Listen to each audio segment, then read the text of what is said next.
Madam ఇప్పుడు నివేత గారు OG 2 లో కనిపించబోతున్నారు అన్న వార్తలు కూడా వస్తున్నాయి. అది అవునా? నిజమేనా మేడం? ఐ డోంట్ నో అండి. I'll be very very thankful. Okay. But ఆ వార్తలు వినడానికి చాలా బాగున్నాయి. But I really don't know.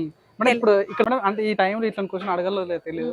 మీరు హరిహర వీరమల్లా చాలా ఫేమస్ అయ్యారు. అంటే చాలా మంది కూడా మిమ్మల్ని ఇంకా చూడాలనుకోరు. యాక్చువల్గా ఒక బాగా అనిపించాలని మీరు బిగ్ బాస్కి వెళ్తారేమో అనుకున్న టైంలో మీరు జనసేనలో జాయిన్ అయ్యారు. యా యా సో ఏం చెప్పదలుచుకోరు మేడం? బిగ్ బాస్ నాకు నాట్ ఇంట్రెస్టెడ్ అండి. ఓకే. అంటే అందులో నేను ఎక్సెల్ అవ్వడానికి ఏముందో తెలీదు. అంటే ఫేమస్ అవ్వడానికి మనీ కోసం పాపులారిటీ కోసం ఏమన్నా ఉండొచ్చు. బట్ నేను ఇంప్రూవ్ అవ్వడానికి నేను ఎక్సెల్ అవ్వడానికి ఏముందో నాకు అర్థం కాలేదు. But I'm not a Bigg Boss person. అంటే ఇంత ఫ్రాంక్ గా మాట్లాడి ఇంత నిజాయితీగా ఉండే వాళ్ళకి ఆ గేమ్స్ ఆడడం రాదు కాబట్టి I don't think I'm a Bigg Boss person. నాకు తెలీదు. I don't know. అంటే మీకు పవన్ పెద్ద సినిమా చూసారా మేడం? చూసాను. ఏమనిపించింది మేడం? బాగా అనిపించింది. యా కాంబినేషన్ ఫీలింగ్స్ చాలా బాగా అనిపించింది. రామ్ చరణ్ గారు వర్క్ ని కామెంట్ చేసే అంత స్థాయి నాకు లేదు ఇంకా.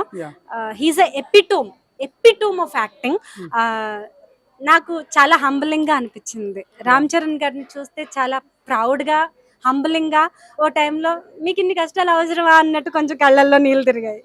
మేడం మీకు నెక్స్ట్ ప్రాజెక్ట్ తెలుసుకోవచ్చా సినిమా సంబంధించి? Next I worked for OTT అండి సోనీలో. ఓకే.